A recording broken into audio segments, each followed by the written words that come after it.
എന്തായാലും ഓണത്തെ വരവേൽക്കാൻ കൊച്ചി മെട്രോയും തയ്യാറായി കഴിഞ്ഞു. ഓണത്തോടനുബന്ധിച്ച് അധിക സർവീസുമായി കൊച്ചി മെട്രോ 25-ാം തീയതി വരെ നിശ്ചിത ഇടവേളയിൽ അധിക സർവീസ് ഉണ്ടാകും. ഗതാഗതക്കുരുക്ക് ഒഴിവാക്കാൻ ആളുകൾ കൂടുതലായി മെട്രോയെ ആശ്രയിക്കുന്ന സാഹചര്യത്തിലാണ് ഈ നടപടി. ഓണത്തോടനുബന്ധിച്ച് കൊച്ചി മെട്രോ റെയിൽ അധിക ട്രെയിൻ സർവീസുകൾ ആരംഭിച്ചു. ഇന്നലെ മുതൽ ആരംഭിച്ച സർവീസ് 25-ാം തീയതി വരെ ഉച്ചകഴിഞ്ഞ് 3 മുതൽ തിരക്കുള്ള സമയങ്ങളിൽ 6 മിനിറ്റ് ഇടവേളയിൽ 4 അധിക സർവീസുകൾ നടത്തും.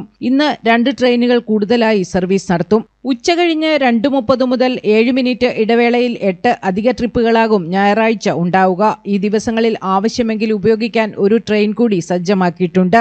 കഴിഞ്ഞ 5 ദിവസത്തിനിടെ ഓഗസ്റ്റ് 16 ഞായർ മുതൽ 20 വ്യാഴം വരെ കൊച്ചി മെട്രോ ട്രെയിനിൽ യാത്ര ചെയ്തത് 6 ലക്ഷത്തോളം പേരാണ്. ഗതാഗതക്കുരുക്കിൽ അകപ്പെടാതെ ഏറ്റവും വേഗത്തിലും കൃത്യവും സുരക്ഷിതവുമായി ലക്ഷ്യസ്ഥാനത്തെത്തുവാൻ സഹായിക്കുന്നതാണ് കൂടുതൽ പേരെ മെട്രോയിലേക്ക് ആകർഷിക്കുന്നത്. ആലുവ, ഇടപ്പള്ളി, എറണാകുളം സൗത്ത് എന്നീ സ്റ്റേഷനുകളെയാണ് യാത്രക്കാർ കൂടുതൽ ആശ്രയിച്ചത്. ജനം, കൊച്ചി.